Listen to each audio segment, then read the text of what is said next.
Hello, everyone. My name is Travis Steffens, and I'm the Regional Director for the Explorers Club for Ontario and Nunavut. We're here doing our regional meeting. We do it virtually now, thanks to Joe Gabrowski from Exploring by the Seat of Your Pants, who helps get us online and runs the back end of these operations. Today, we're going to have a fantastic talk by David Borish, but before that happens, I'm just going to pass it on to the chapter chair, who has some announcements. Welcome, George. Let's hear what you got to say. Hey, everybody out there. There we go. We are live. Excellent. Hi, everyone. Quite a few announcements to go through with all of you tonight. A few things. Let's see here. So we have our awards deadline is coming up. This will be our last meeting before the awards deadline. So if you're looking to nominate someone or maybe convince someone to nominate you for either the Stephenson Medal or the Citation of Merit, that is still open until the end of the month. We'll be making those announcements in the new year, late this year or early next year.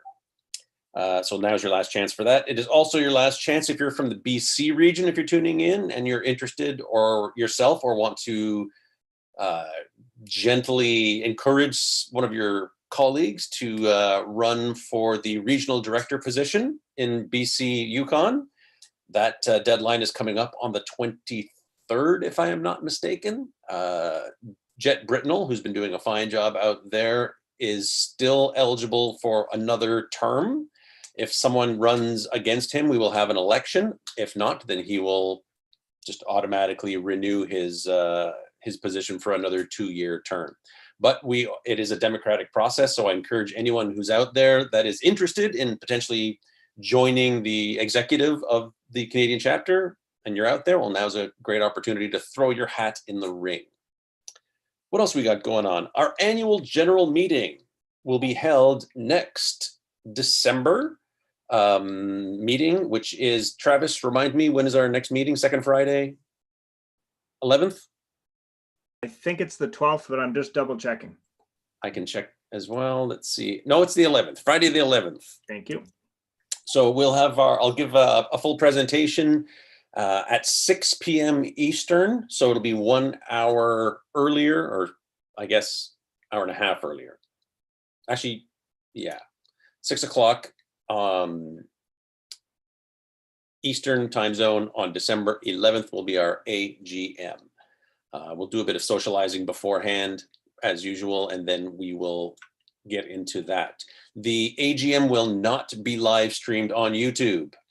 So if you want to tune in live, or if you want to participate, you need to use the Zoom link, which will be provided in the upcoming newsletter. So keep an eye out for that. And there'll be another email notice before as well. So that's that. Also, a few other things. Ladies, the Explorers Club is going to be celebrating the 40th anniversary of women being allowed in the club. It's a great thing. We have about 800 women in the club now, which is fantastic. And it should have come much earlier, but we've already had ladies in the club for 4 decades. So we're celebrating the accomplishments of our female members of the club. And an email should have been sent to every single woman member of the club. If you have not received that survey that they're handing out, then please either reach out to me or reach out to Milbreed Polk, who is a chair of the committee for the 40th anniversary celebration. Because what we're trying to do is put together like a database and a mosaic of all of the women members, and there's going to be an entire year's worth of events, special talks and things. So you'll be hearing about this quite a bit. It's going to be one of the main celebratory features of the club in 2021. And we're really hoping to get 100% participation from all of the female members out there. So I'm just planting that seed. We really want to have everyone showcased in that. Next Wednesday, the 18th, many of the Explorers Club members are also fellows of the Royal Canadian Geographical Society, and the annual the annual event, virtual event, is being held next week on the 18th, which is Wednesday night. Take a look on the RCGS website or any of their social media platforms. You'll see more information about that. There's going to be, I don't even know all of everything that's going to be happening, but I know that Margaret Atwood and Les Stroud and Michael Palin are going to be featured. It should be a really interesting evening with music and all kinds of awards that will be announced. So be sure to check that out. One more thing, it is an unfortunate series of events, of course, with COVID, that we have lost our Toronto meeting space at Kensington. And Kensington has now moved out of their office at 2 Queen Street East in Toronto. And I was personally down there removing all of the artifacts from our meeting space, a lot of the stuff that has been on loan to Kensington by our members. So even though it's the end of that particular era, Jeff Wilner, CEO, is very excited about the prospect of us being able to resume our in-person meetings at some point next year. We'll see how long that takes, especially considering the spike in cases that we've been having in Canada and in the US. So we'll see, but we're very enthusiastic about that. And Kensington's dedication to the club is not wavered at all. As a matter of fact, they have sponsored the next 5 years worth of Stephenson medals for us, and those are in the works right now, being minted. So those it's in the pipe. So thank you to Jeff, and thanks to everyone at Kensington. It's a shame that we won't be able to meet there for quite some time, but hopefully we will be able to meet there. And I think that's it for any of the announcements. If anyone has any questions for me, you don't have to wait until the AGM. I can always be reached, chapter chair at explorersclub.ca. And I think with that, I will pass it back to Travis. Thank you for your attention. Wonderful. Thanks, George.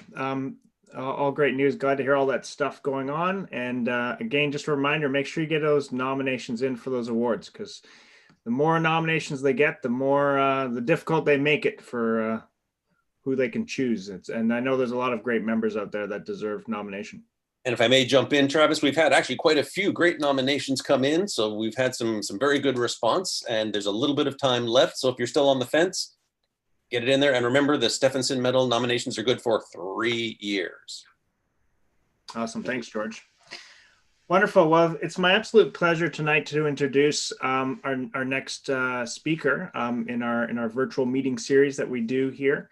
I actually met David Borish on a panel that we did together a few months ago, and I was intrigued by the work he did. So we chatted a little bit afterwards, and I was quite impressed by the work he was doing for his PhD and all the other work he's looking to do in the future. David's a research-based videographer and photographer who unites a deep interest in research and transformative social and environmental change with a passion and talent for visual media. He's a PhD candidate, am I right? Yeah, that's correct. That's right, PhD candidate at the University of Guelph. So soon he'll have that under wraps, I'm sure. And he's doing that PhD in public health and international development. And his research focuses on using audiovisual techniques to understanding the relationship between caribou and Inuit well-being across Labrador, Canada. He's doing this in partnership with the Torngat Secretariat, the Nunatsiavut. I don't know how to say that. Nunatsiavut. Nunatsiavut, thank you. Yeah. Government and the Nunatsiavut Community Council. David's working with the Inuit to co-produce a community-based, research-oriented documentary film about this connection between people and caribou. The film will aim to stand as a testament of traditional knowledge and Indigenous science related to caribou in Labrador, and educate research, policy, and public regarding caribou conservation into the future. And this is partially what we're going to hear about tonight. He's going to give us a wonderful presentation on this exact topic. So thanks, David, for coming out. Yeah, thank you very much. I guess I'll start sharing my screen right now.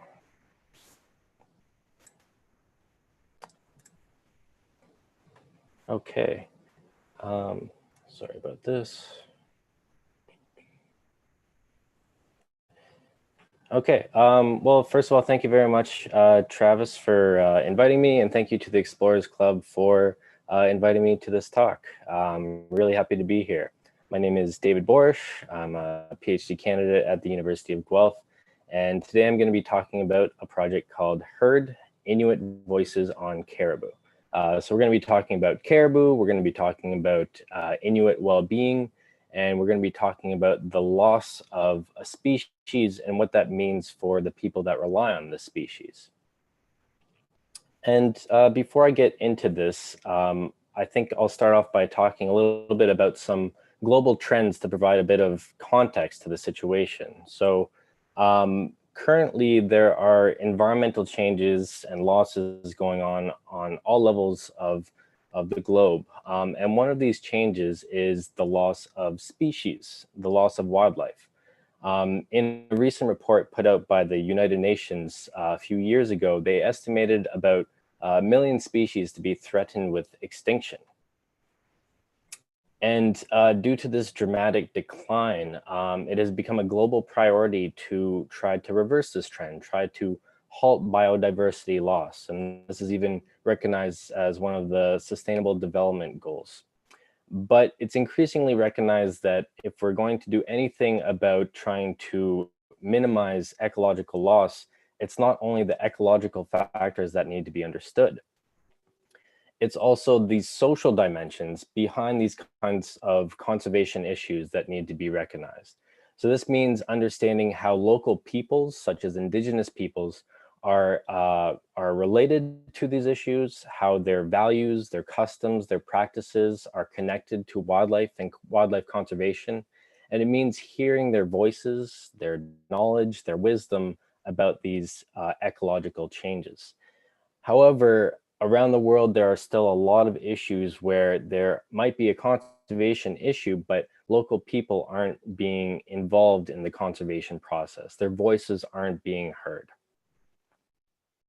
So given this ecological as well as social complexity, how can we move forward in a way that we're still trying to protect and preserve some of these wild places and wild species, but doing so in a way that isn't compromising the rights, the values, the wisdom of the people that are reliant on a lot of these species?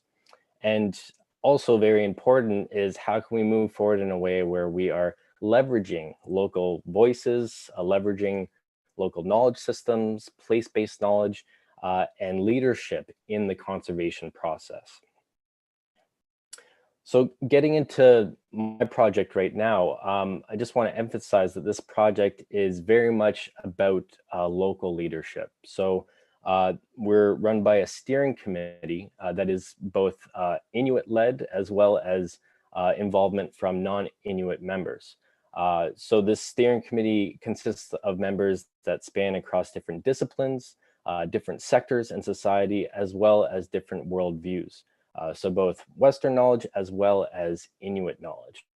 In particular, we're working with Inuit from the Nunatsiavut and Nunatuvut regions in Labrador. And for those of you who don't know where those regions are, and I didn't know anything about them before I started on this project, this is a map of Inuit Nunavut. Inuit Nunavut is the homelands of Inuit in Canada. So within Inuit Nunavut, there is Nunavut, which I'm sure most of you know, I hope. There's also Inuvialuit, which is in the northern part of the Northwest Territories, as well as a bit in the Yukon. There is Nunavik, which is the northern portion of Quebec. And then there is Nunatsiavut, which is the northern portion of Labrador, or at least good chunks of it. And then outside of Inuit Nunavut is also a region called Nunatuvut. This is Inuit that they don't have their land claims yet, but they're currently at the negotiation table with the government of Canada to get their land claims. So this whole project is focused on Inuit in those two regions in Labrador, so Nunatsiavut and Nunatuvut. And Inuit in these regions have shared a deep and enduring relationship with caribou for really thousands of years. Caribou are an integral part of Inuit life. They are they are core to Inuit aspects of health and well-being. So not only for food security, but also for cultural well-being, psychological and emotional well-being, social connections, livelihoods, and a range of other connections that people have with this animal. And Labrador is an interesting case for caribou because in the early 1990s, the George River caribou herd was estimated to be somewhere around 800,000 animals. So it was really a massive population of caribou. And I'll try to show you some additional footage. People talked about the George River caribou herd being just insanely big. It would cover entire hills when it congregated. People talked about, in some cases, they had to wait for hours for the caribou to cross before they could actually keep going on their way. In some cases, people talked about how they couldn't even see the snow. It was just covered in caribou. So all to say that in the early 1990s or so, Labrador had a massive population of caribou. However, this George River caribou herd has declined at a pretty dramatic rate since the 1990s. In fact, the George River caribou herd is estimated to have declined by about 99% only since 2001. And now it's estimated to be somewhere around 8,000 animals. So just a sheer collapse of this massive herd. And the big question is, why did it decline? And my short answer to that is, I don't know. And I don't think that there is really anyone that fully understands the reasons why the caribou have declined to this extent. There's no consensus, but some of the factors that keep coming up that are believed to be contributing to this are both natural as well as unnatural factors. Natural being that caribou populations go through natural population cycles over periods of decades, but unnatural in the sense that there are also all these other human-induced factors such as climate change, human developments, and we're just not sure how those are contributing to both the decline as well as potentially the ability of these herds to rebound and grow to where they were before. But all to say that there is a massive decline that has happened in Labrador. And to try to address this, the provincial government, the government of Newfoundland and Labrador, enacted a total hunting ban on all caribou in Labrador in 2013. So this means that no one, not even Inuit, are legally allowed to hunt caribou anymore. So almost overnight, this historic relationship that Inuit have shared with caribou has been more or less disconnected. And so with this context in mind, Inuit across both the Nunatsiavut and Nunatuvut regions expressed the need to understand how Inuit are being affected by these declines and the hunting ban, and do so by not only understanding, but mobilizing Inuit voices on this topic. And that's exactly where this whole project fits in. So this project is working in partnership with Inuit from these two regions to characterize the ways that the changing caribou populations are affecting Inuit well-being. And we're doing this all through the creation of community-based, research-oriented documentary film work. So this project is really kind of multifaceted. We're focused on the research, the health and well-being and social dimensions of this issue, but we're also focused on the storytelling aspects of creating a feature-length documentary film in collaboration with the communities that are affected by this conservation issue. And to get a little bit more into our specific approach, we're guided by a concept called decolonizing research. And the gist of this idea is that throughout history, research has actually had a pretty negative effect on many Indigenous communities. In many cases, academic research has been a very exploitative process where researchers from Southern Canada or other parts of the world are coming into these communities. They're taking knowledge, they're taking data, they're taking information, and then they might be writing up some articles or reports that might influence policy that then affects these communities.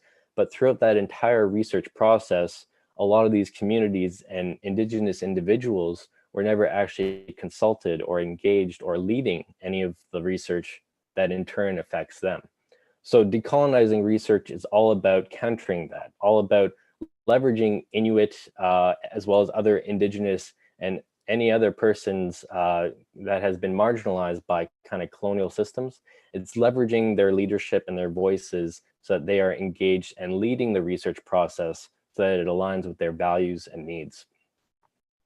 And so for this project, it's completely Inuit-led. So from project conceptualization to data collection, to analysis, to dissemination, Inuit are the ones that are leading and directing all phases of this project. And a big part of that is making sure that Inuit own this research. So all of the data that's collected, both qualitative as well as the visual content, is owned by the communities that this content is actually about. And to provide a bit of background on some of the behind the scenes on how this collaboration is working, this is us filming caribou right now, so that's myself, but this is an Inuit drone operator and a wildlife biologist that are working together to film caribou. All of this footage will be used for both the documentary as well as for research purposes. So all to say that we're working in partnership with people every step of the way to make sure that this is in alignment with people's values and needs. So to get into some of the things that we have actually found so far with our research. Oh, sorry, that's a video that was supposed to be playing. So this is a map of Labrador. For those of you who don't know where Labrador is, it's the northeastern portion of Canada. And we visited 11 different communities across this region. So there's both Inuit communities in the northern portion, so Rigolet all the way up to Nain, as well as Inuit communities in the southern portion, so Cartwright down to St. Louis or so. And then also communities in the Upper Lake Melville region is what it's called. So Happy Valley, Goose Bay, and Northwest River. And to provide a bit of context on this region, I guess the way that this map is slanted, the northernmost road is up towards Cartwright. So Rigolet onwards up to Nain, there are no roads. So the only way to get there is by flying. All these communities are fly-in communities.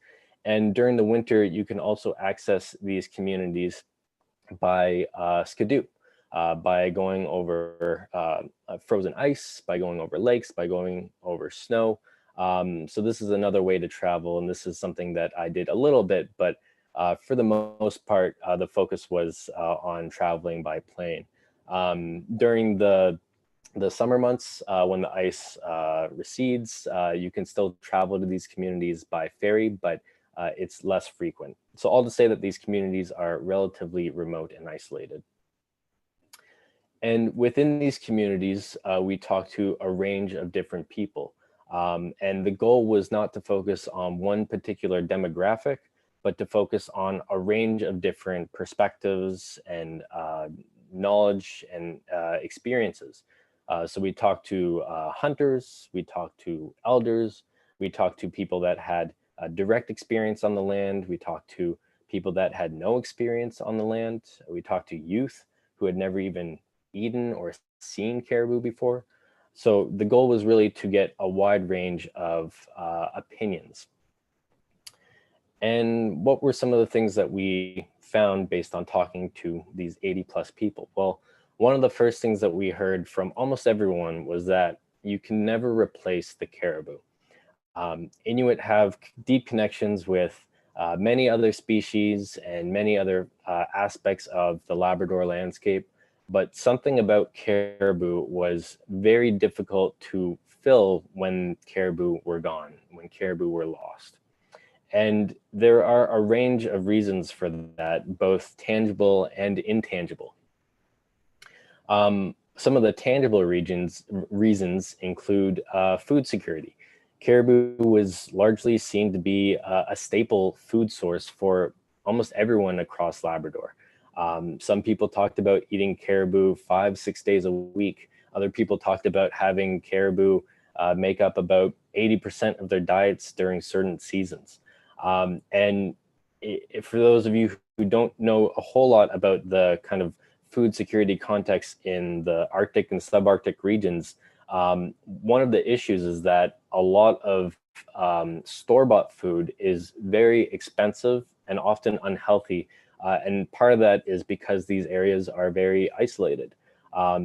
So when you take away certain country foods, land-based foods like caribou, then it's harder and harder for people to make up those kinds of gaps. And going to the store for food can be very expensive. There are some alternative foods that people are still relying on, as they always have been, such as seal and partridges, but really caribou was the bulk of a lot of food security concerns in Labrador. But caribou were much more than just an integral food source. Caribou were also seen to be connectors for people to the land. Going on a caribou hunt meant that you had to travel potentially long distances. You had to go to certain parts of Labrador, certain parts of the region that you might not otherwise have gone to. And so caribou allowed people to go out onto the land and learn place names, learn experiences, learn different knowledge about the land that is integral to Inuit life. Caribou was also talked about from almost everyone as an essential source of cultural well-being. People talked about how caribou is important for heritage, for history, for stories, for personal and collective identity, for a range of different cultural aspects in Inuit lives. There were also a lot of deep emotional connections that people talked about. And I'll be talking a little bit more about this soon. But I guess the summary of this is that people had deep emotional connections, and the loss of caribou has resulted in a range of emotional implications. People also had deep social connections to caribou, and I found this to be very interesting because there were entire social networks and connections that were built around the caribou and also the caribou experience. So family connections, community connections, even connections between communities. Caribou hunting was a very social thing. You didn't typically just go out on your own like other animals. You would go out in larger groups of people. And so there was that shared experience that you had through the hunting of an animal. And now that there aren't caribou to legally hunt anymore, people aren't interacting with the same kinds of people that they had in the past. Some people haven't seen individuals in years because they haven't been able to travel to different communities. There's also entire sharing networks that have been developed that are still in place. People are always sharing food in these communities, but caribou was a big enough animal that it allowed you to share more. And so the loss of caribou is affecting these sharing networks. And something that almost everyone talked about up and down the coast is that there was a general concern for future generations. There's this disconnection where the ban has been on for about 7 years now. And so all the knowledge, all the practices that are associated with caribou are not being passed on to the younger generations. I'm going to show you a video clip here before I get into one of the larger themes that I'll get more in depth on. It's just part of the people, and to lose that, it's like losing a friend, I suppose, or losing something that that you wonder someday will ever come back. So you heard this man, this hunter, talk about the loss of caribou being like the loss of a friend. And at first, when I heard that, it was hard for me to kind of recognize the power behind that. But it really shows the kind of deep emotional attachment that people have with this animal. And the kind of context to that is that caribou are essential for Inuit emotional well-being. There were a range of different emotional experiences that people had, including pride. Caribou gave people joy, and people talked about how it swelled you up inside. Overall, there were many positive, happy, exciting emotions that came along with the caribou experience, whether that was eating caribou, hunting caribou, seeing caribou, all of these things. And now that there is this disconnection where people aren't able to interact with caribou, there are a range of negative emotions.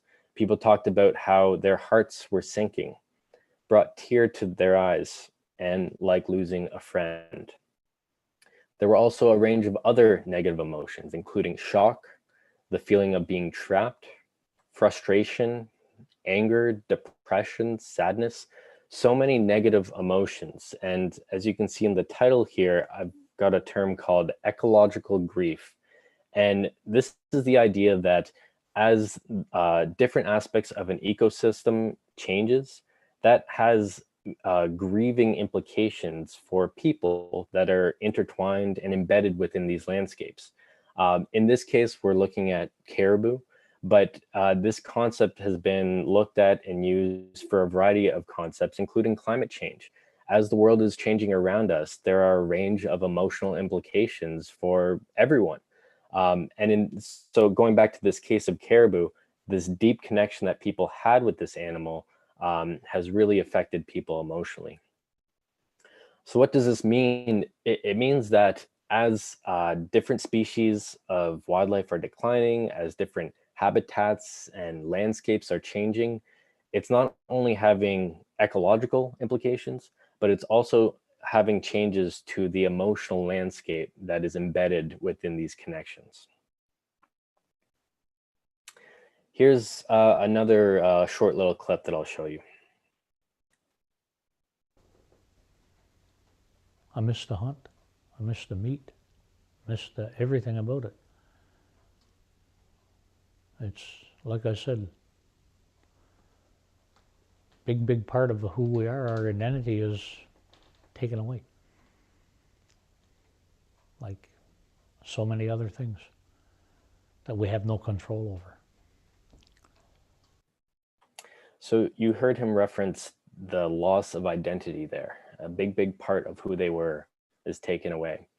And that brings up the concept of identity, the connections between Inuit identity and this animal. People talked all around the coast about how caribou was part of who they were, the essence of their culture, and a big part of their history, their ancestors, their heritage. And so this shows that there are deep connections between the way that people perceive themselves and the wildlife around them. Not only individual identity, but also a collective identity. So seeing people as individuals, but also how they relate to their communities, how they relate to their collective being of being Inuit. All these things are tied with the caribou. But as there is this loss of caribou, there are also identity implications. People talked about how it takes a piece of a person. We're just going to lose who we are as a culture and as a people. And Inuit life has been forgotten, it's getting destroyed, never seen, and all gone. And this relates to that concept I was talking about earlier of youth not having that connection. As people's connections to an animal are so connected and so deeply rooted, as soon as you take out that animal out of the equation, what does that mean for people that rely on this animal for a sense of culture, a sense of purpose, and even motivation in their lives? And so what does this mean? It means that as there are changes to an ecosystem, there are also a range of different implications for human identity. And just to kind of provide another example of that, I mean, all across the world, there are people that associate themselves with different features of an environment. In other parts of the Arctic, you know, people call themselves people of the ice or people of the whale or whatever it might be. And if you're talking about people of the ice, what happens when the ice melts? What does that mean for people's identity, collectively, individually? And so these are some of the questions that are challenging to think of and challenging to really bring up. And we witnessed that when we were talking to all these people across Labrador. And it's not just about the identity aspect, it's about the emotional implications that follow this loss of identity. So I hope this is showing you that the loss of caribou has a range of different implications, but a lot of these are very kind of abstract, intangible implications that are hard to pinpoint. And so just to provide kind of an overarching summary of some of these concepts, again, caribou and Inuit have shared this really deep connection for many, many generations. Caribou are integral for food security, for emotional well-being, livelihoods, culture, and many other types of dimensions of Inuit lives. But now that there has been this break in this relationship, this disconnection, there are a range of social implications as well as health and well-being implications that need to be considered when moving forward with this conservation issue. I want to take a bit of, I guess, a detour from all of that caribou-specific work and talk a little bit more about the future of audiovisual research. And I bring this up because this work that we're doing, it's very complex from a social and health perspective. And one of the reasons why we were able to do this work in the first place is because we were working on documentary film. Documentary film opened the doors to partnering with Inuit in these regions. Inuit expressed the need for integrating film into this larger issue to communicate their voices. And so documentary film has really been kind of central as our methodological strategy, not only to communicate their voices, but also to explore and understand some of the things that people have been talking about.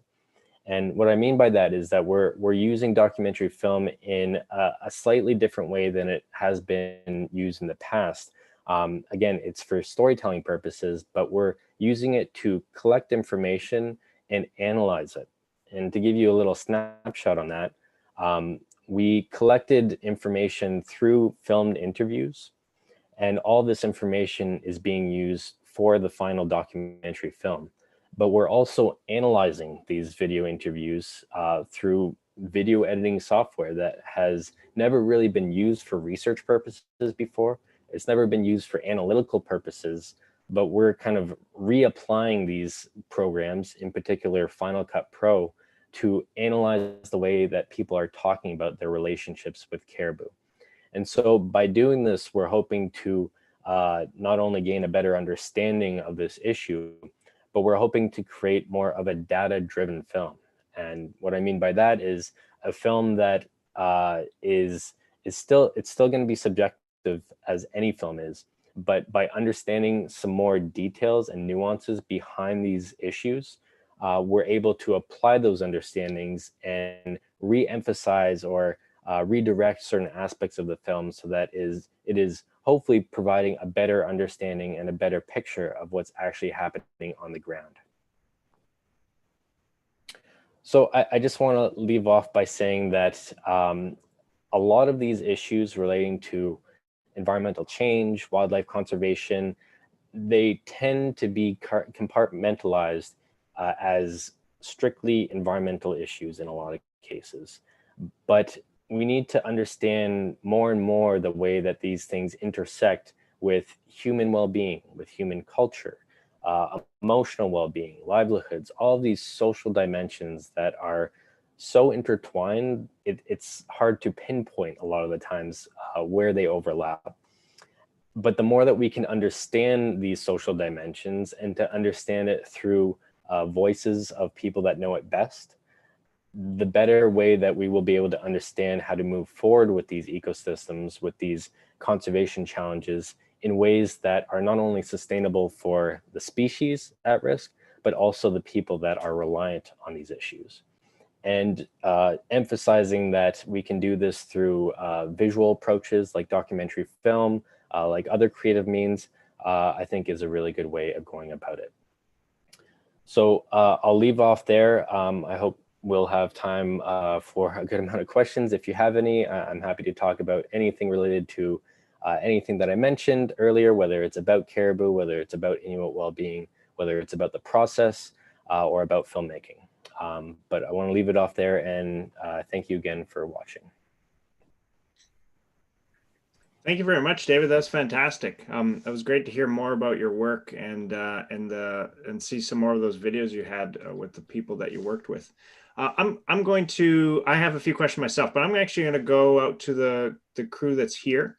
And I'm not sure how many are currently live on YouTube. We've noticed a few people will watch later, depending on their time zone and such. But Joe, do you know if anyone's on YouTube? If not, does anyone here have a question? Yeah, actually, thank you, David. It was very informative. My question to you is, how do you think this whole situation is going to play out in Labrador over the next 5-10 years? It's already been 7, I think you said, for the ban. Does anyone have an idea what's gonna happen in the medium to long term? Yeah, for sure. So I guess a little bit of information that came out about a month ago is that this George River caribou herd has been declining steadily over the past 2-3 decades. But a month ago, a recent survey came out for the summer of 2020, and there was a slight incline in the population. And that's really the only positive news relating to the herd that we've had since the early 90s. So it's not conclusive. Anything can happen over the next few years, but all to say that there is potential and hope that this herd might be on its turn to start increasing again. So I mean, there's different scenarios. If that were to happen, then I think it would need to get to a healthy enough level for the government to lift the ban. If it were to stay below that kind of healthy enough level, whatever that might be, it could be 50,000 animals, then I could see the government of Newfoundland and Labrador allowing some kind of small hunt potentially. But there's a range of different scenarios. I will say though that Inuit as well as other indigenous groups have really been trying to emphasize the need for some kind of cultural hunt, not to hunt tons and tons of caribou. It could really be like 1 or 2 caribou per region even. And again, the purpose would not be to supply a community with food, but it would be to keep that knowledge going, bringing youth out to continue that kind of information and practices so that the information isn't lost when the caribou do return, whenever that might be. So I guess the short answer to that is not sure what's going to happen. It's totally dependent on the herds themselves, but I think there will be likely some kind of collective hunt in the future. Can I ask a question? For sure. Yeah, so the Beverly herd in the sort of, I think it's in the middle of the Northwest Territories and Nunavut, it basically disappeared, right? And as far as we could tell from talking to people out there, no one really knew why. And then yet in the Yukon, there seems to be fairly healthy herds. I don't know if that's true or not. I was wondering whether you could, look around North America and say where are the herds healthy, where are they disappeared, and is there any sense of what's going on? And can you sort of extrapolate over to, Labrador and figure out how it's going to go, extrapolate how it's going to go? Yeah, for sure. So, I mean, North America wide, but also across the circumpolar north, there's a general trend where the caribou herds, for the most part, are on the decline. There are definitely herds that are stable. Very few are increasing, but generally speaking, a lot of caribou herds are on the decline, or they have been for the past few decades. And I don't know if anyone fully understands why, but based on historical data that they have, there's typically a synchronous decline and incline across the world. So for the most part, a lot of herds have been declining around the same time.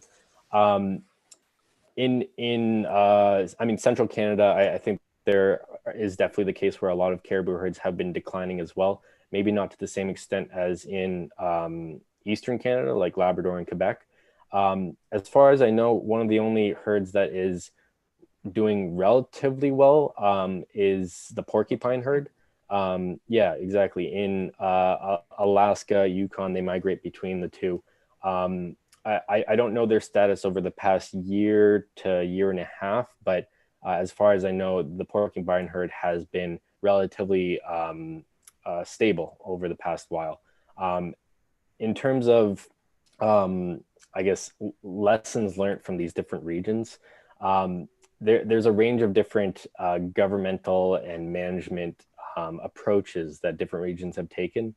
None, at least in recent history, have had a complete hunting ban on such a big herd. So I don't know if there's exact relationships there, but other regions have definitely had stricter regulations on hunting. And that has had a range of different implications for all kinds of different communities. But I think almost across the board, most indigenous communities would say that no matter what happens to the caribou, there still needs to be some kind of cultural hunt to keep that going, so that when they do come back, the knowledge isn't lost, so that Inuit and other indigenous communities and other people in general can continue to support caribou by having that relationship. So yeah, I'm not sure if that answered your question, but broad picture, caribou herds are declining across the world, and there's a lot of uncertainty on how to deal with that. I mean, it can't be hunting, because they went from thousands, thousands and thousands. You can't hunt that many, right? And yeah, so and it's got to be some stress on the caribou, or some ecological rhythm that we don't understand.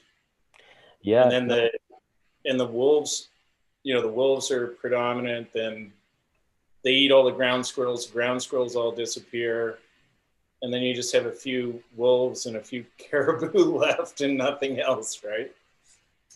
yeah, no, absolutely, and that's where it gets so tricky, because I mean, in terms of enacting a policy when a species is declining, on the outside it looks really good to put up a hunting ban, because hunting is directly killing an animal, so might as well stop that. But when you look at kind of the details and the nuances of what actually happened in Labrador, I mean, Labrador has about 30,000 people, very Yeah. sparsely populated, like other regions across the north.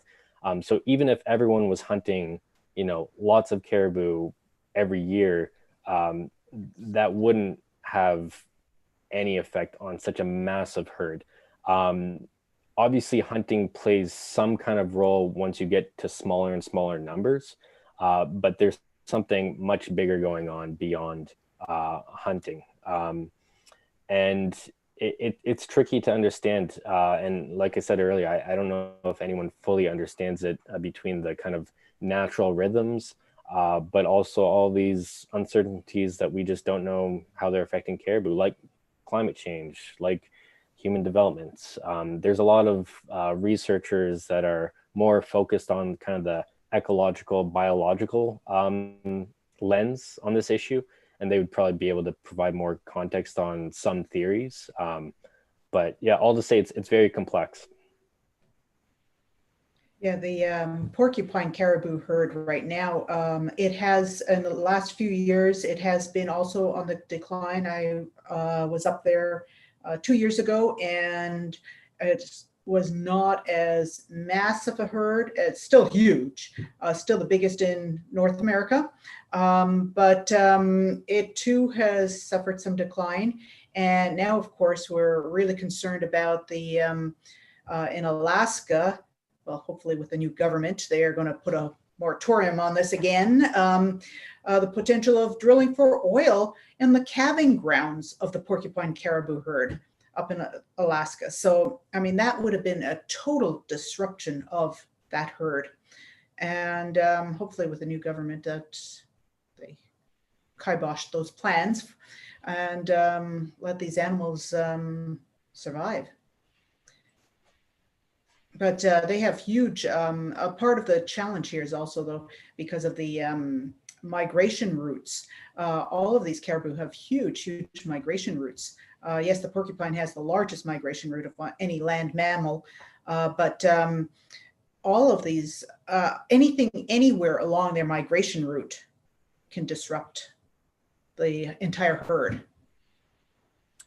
Yeah, and just on that point, I guess that's where there could be a really interesting opportunity with caribou and really other animals around the world that span across such large ranges. If there are ways to, if we can find a way to sustainably conserve, protect something like a caribou, obviously that would require a huge amount of kind of coordination across massive amounts of land that would have, you know, both humans as well as other species within it. So I guess the hopeful side is that if we can figure out a way to, you know, support caribou into the future, I think we'll be doing a lot of other positive things alongside caribou. Got a question that came in via YouTube. James McLaren's tuning in. He's wondering, what are the challenges with working with video footage to dissect quantifiable information? What are some of the challenges of dissecting the quantifiable information? Yeah, from the video footage.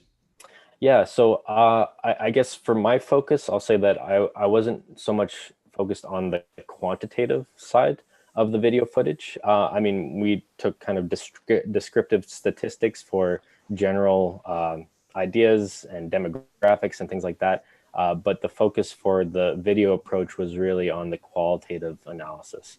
So organizing, applying themes, codes to what people were saying from more of a conceptual qualitative stance rather than a quantitative stance.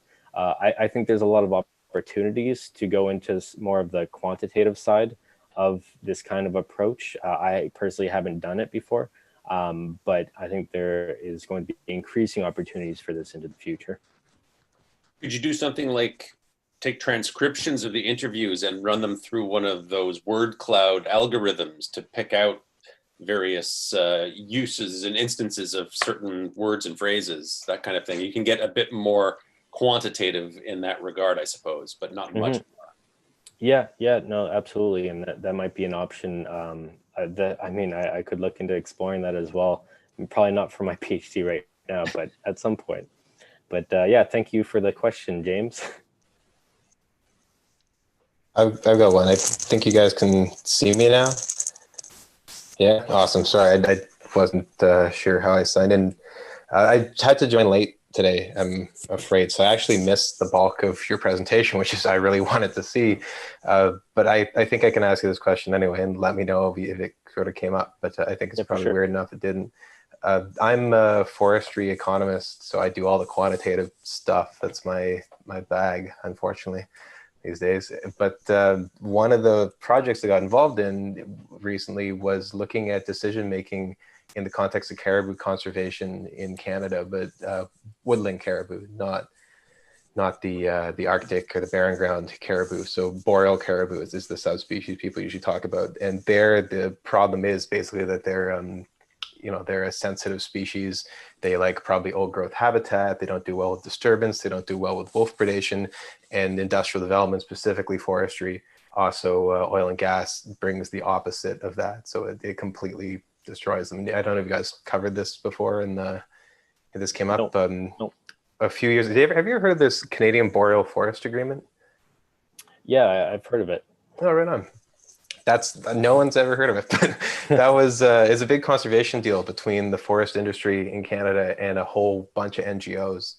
I worked on it for a few years before it collapsed, and it collapsed because people couldn't find agreement. And the big motivating thing for this conservation deal was trying to find solutions for woodland for boreal caribou. And it didn't really work out so well because from the industry's point of view, it just wasn't worth it to them to try to preserve the caribou because the ranges are so huge. It overlaps so much with forest, and the things they have to stop doing is it's just this massive list, I mean, not just not cutting old growth, but you can't put logging roads in there, and the oil and gas people, they can't put the seismic lines, that people talk about these linear features that allows wolves to move into the landscape, and the wolves, you know this story. But so the question I wanted to ask you about was if you had come across any kind of involvement in formal decision-making processes with the Inuit people, trying to come up with management plans that involved any sort of judgments around risk and uncertainty. And the reason I'm asking is the project that I referenced earlier was sort of a psychological study to try to figure out how conservation and stakeholders made decisions under risk with regards to boreal caribous. We polled a bunch of different people, NGO people and forest sector people, and then we did some statistics to try to study how they chose when faced with uncertainty. But we didn't get any response from First Nations people. Unsurprising given the survey format we had, but it seemed like between groups there were really different approaches to risk that were driven in part by the valuation that they had. And is that something that kind of came up at all in your research, or might come up in the future? Yeah, for sure. So I guess one important initiative that has come about from this decline of caribou is something called UPCART. So it's the Ungava Peninsula Roundtable for Caribou. So essentially it's a partnership between, I believe it's 7 different indigenous groups, not only in Labrador, but also Quebec, those communities that have been affected by this decline. And they've come together in this partnership, which is, I think, the first of its kind, at least in that region. And their goal is to create an indigenous specific management plan all about indigenous peoples and caribou moving forward into the future. So they've got a variety of different aspects that they focus on. And one of them, I believe, is kind of risk management and uncertainty. I don't know if it's worded that way specifically, but it is focused on how do we move forward in a way, how do we move forward in uncertain times with an uncertain species? And part of this kind of initiative is to also focus on the kind of social and economic dimensions of this. And it's not like they're all closed to development. I mean, Nunatsiavut has a really important mine on their homelands, and they're very proud of it. And a lot of people are employed that way. Obviously, there are some uncertainties on how a mine would affect caribou, but it's not to say that they don't want to shut it down by any means, but they want to find ways of moving forward with sustainable development as well as wildlife conservation. So yeah, I guess that's the main thing that I would point to is this group called UPCART. Awesome. Yeah, never heard of them. It seems like the policy world in Canada is really separated between the barren ground caribou and the boreal caribou. There didn't seem to be a lot of connection between. I mean, just where people live, I guess, would do that. Yeah, no, absolutely. And I mean, you think that there'd be more kind of collaboration across different regions of Canada as well for these kinds of things. So thanks for the question. So I have another question, and this is more exploratory, and it shows I'm a little bit naive about, say, elk. And I'm going to compare it to elk because elk also traditionally migrated, probably not as much as caribou, particular barren lands caribou. But I don't know about woodlands, if it's comparable to woodlands caribou. But so I guess my question is, has anybody ever thought, particularly I guess woodlands caribou, elk, somebody figured out, hey, we can farm these things, and they are now being farmed. Even though they are traditional migratory animals, don't know what it took to do to get them to be farmed, to like to live in a farm. Has anybody ever looked at, does anybody know of anything like that with caribou? I can't imagine the big Arctic barren land caribou being farmed, but the woodland? I don't know. No, I think they have been farmed. Like in Scandinavia, they farm reindeer, right? Yes, that's right. Reindeer, yes. They're caribou, I think. And I think there was a guy who tried to farm caribou herds in the Northwest Territories years ago. Like some maniac had thousands of them. And so no, there still is somebody up in a Whitehorse, I think. Whitehorse, I think there is still somebody up there farming caribou. Yeah, Yeah, actually, so that's a whole other kind of adaptive strategy that a lot of people have been talking about. So reindeer herding is a very prominent thing in Eurasia, Scandinavia, also in Russia, and even places like Mongolia. It's never really been kind of a cultural practice among indigenous groups in North America. That being said, it was a practice that was not forced, but the government of Canada, as well as the U.S. government, they tried to get a lot of these indigenous peoples in these regions to take on reindeer herding in the hopes that they would be more settled, that it would be some kind of livelihood strategy for them. And this was done, a long time ago. I don't know the exact dates, but probably in like the 1800s or so. All to say that it never really caught on anywhere. I mean, there's a few pockets here and there where I think, like you said, someone in Whitehorse has, some reindeer. I think it might have caught on a little bit more in Alaska than it did in Canada.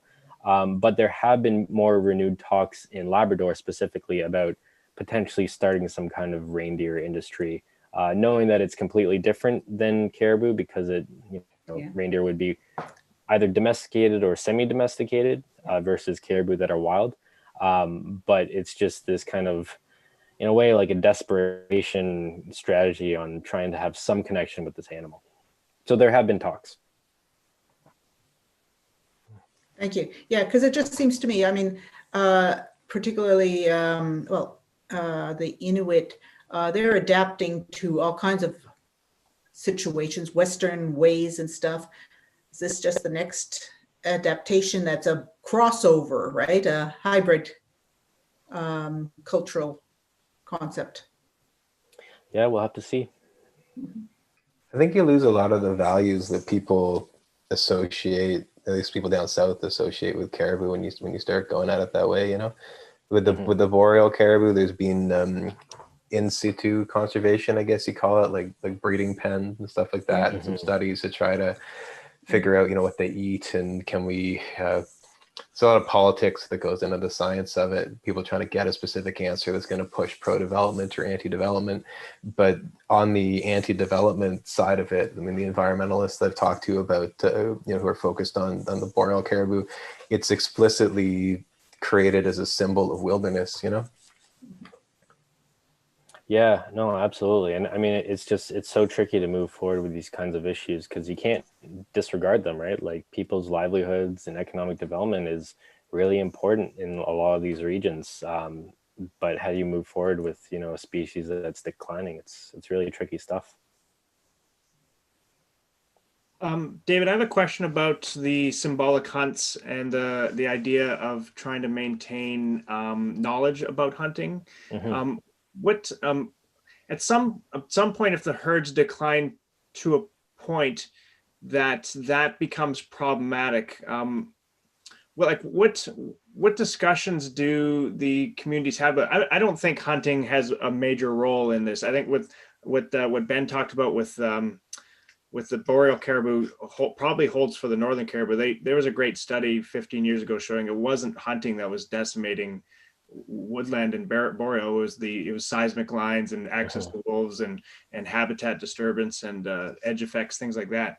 But at some point, as you mentioned, like the herds get so small, and then hunting may have some sort of effect. What kind of management strategy are the Inuit talking about in terms of so that they can maintain the hunt? Because that cultural knowledge is so important. They probably have to think about that to some degree. Yeah, no, absolutely. And I think a number that has been thrown around roughly is 1% of the herd. Obviously, if you get down to 100 animals, they wouldn't be hunting because that's when it would have, a much larger impact. But even at its lowest, which was about 5,000 animals, Inuit believe, and a lot of people believe that, hunting a handful of caribou really wouldn't have any kind of drastic impact on the herd itself. But it would have way more positive effects for these communities. So Inuit totally recognize that. And I mean, their argument is that they they know this. They've always known this. They've always been stewards of these herds. So it's not like they need to learn any kind of management strategies. So it's more so trying to balance that and trying to communicate that in a way that I guess the government as well as other people can understand. So yeah, they've put in place a variety of different strategies, but none have actually manifested to this date. And so my follow-up is then, because they have been stewards of these herds for some millennia, what have they said about some of the potential reasons that they think might be causing the declines? And do they feel that do they have any expectations for the time for rebound and things like that? Yeah, so I mean, almost everyone acknowledged some kind of cycle. Not so much on personal experience, unless they were much older. But a lot of people said, you know, my grandfather, my great grandfather, he always talked about a cycle. So I think there's a general recognition that, you know, these herds change over periods of decades, and right now they're at a low, and it's a shame, but most people were hopeful. Not everyone. A lot of people were actually quite pessimistic about the rebounding of the herd, given all these other changes in our lifetime in society.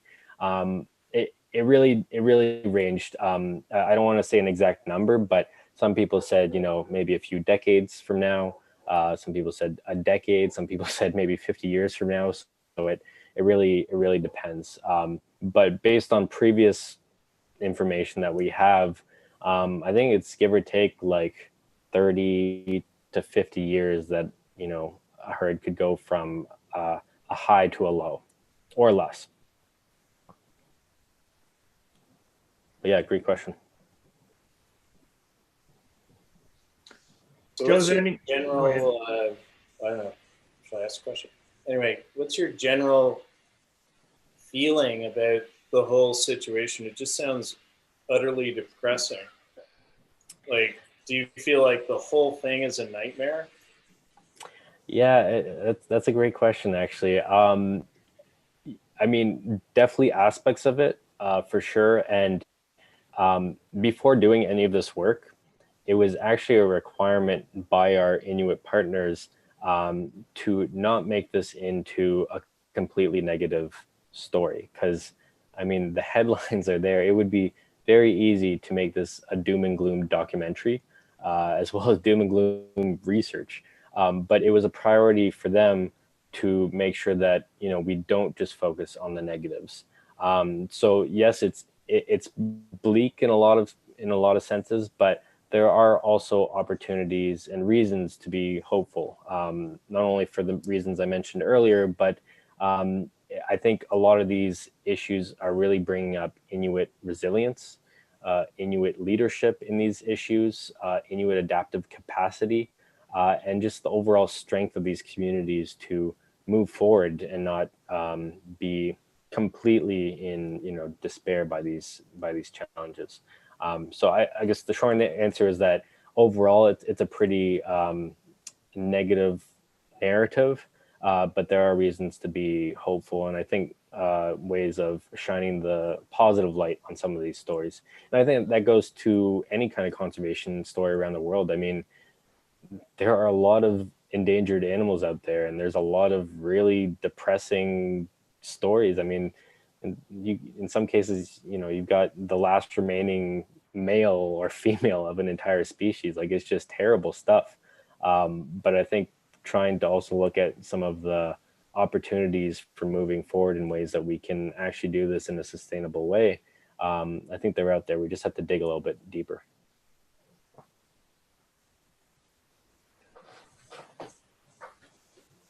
Any questions on YouTube, Joe? Did we land them all? How about anyone else here? You may have mentioned it already, but you probably do. When's the documentary going to be done? How can I watch it? Yeah, for sure. So our goal is to have it done about this time next year. So we're in the post-production phase right now. Over this winter, we'll be getting it back into communities for their reviews. That'll take quite a while. But yeah, our intention is by the end of 2021 to have this published, and whenever that is ready, then we'll definitely let you guys know. Awesome. Fantastic. Well, thanks very much, David. I really appreciate you coming to give a talk to us about this interesting subject. And I think a lot of us really enjoyed hearing it, because I mean, you can tell by the questions that there's people who are interested in this stuff, and I'm sure they'd like to hear more. Or if you want to connect with David, I'm sure he doesn't mind you hooking up with him on email or whatever. I also want to thank Joe again. Thanks, Joe, and Exploring by the Seat of Your Pants for taking the time to help us out this month again. And for next month, as George mentioned, we'll be having our AGM, which will start an hour prior to our normal time at 6 p.m. Eastern, I think is what George said. And that will be a private meeting for just members. Following that, we'll have our usual virtual talk. And it will be Andrea Reed who will be talking about Indigenous fisheries on the West Coast. So we'll be going from caribou and the Inuit to Indigenous fisheries on the west side of our country. So we're spanning Canada in these 2 different months. Thanks again, David. That's fantastic work. Can you give another shout out to where people can find you? Yeah, for sure. I mean, I guess I can send you my email to pass around, Sure. but if to follow your project, and the film, so they can pick up on it. Right. So we actually don't have anything public as of right now, but eventually we will have a website that will go around. So yeah, as of right now, we don't have anything public to share, unfortunately. Send that to us and we can pop that through our newsletter. Yeah, definitely. Great. Appreciate it. Yeah, and just wanted to say thanks again for having me. Really great questions, and happy to talk, after this presentation with anyone that wants to connect. So, but yeah, thanks again. Wonderful. Thanks, everyone. That's been another virtual meeting of the Explorers Club Ontario Nunavut region. So thank you, and enjoy your November. Take care. Thank you, everyone. Thanks, everyone. Thank you. Bye-bye. Thank you. Bye.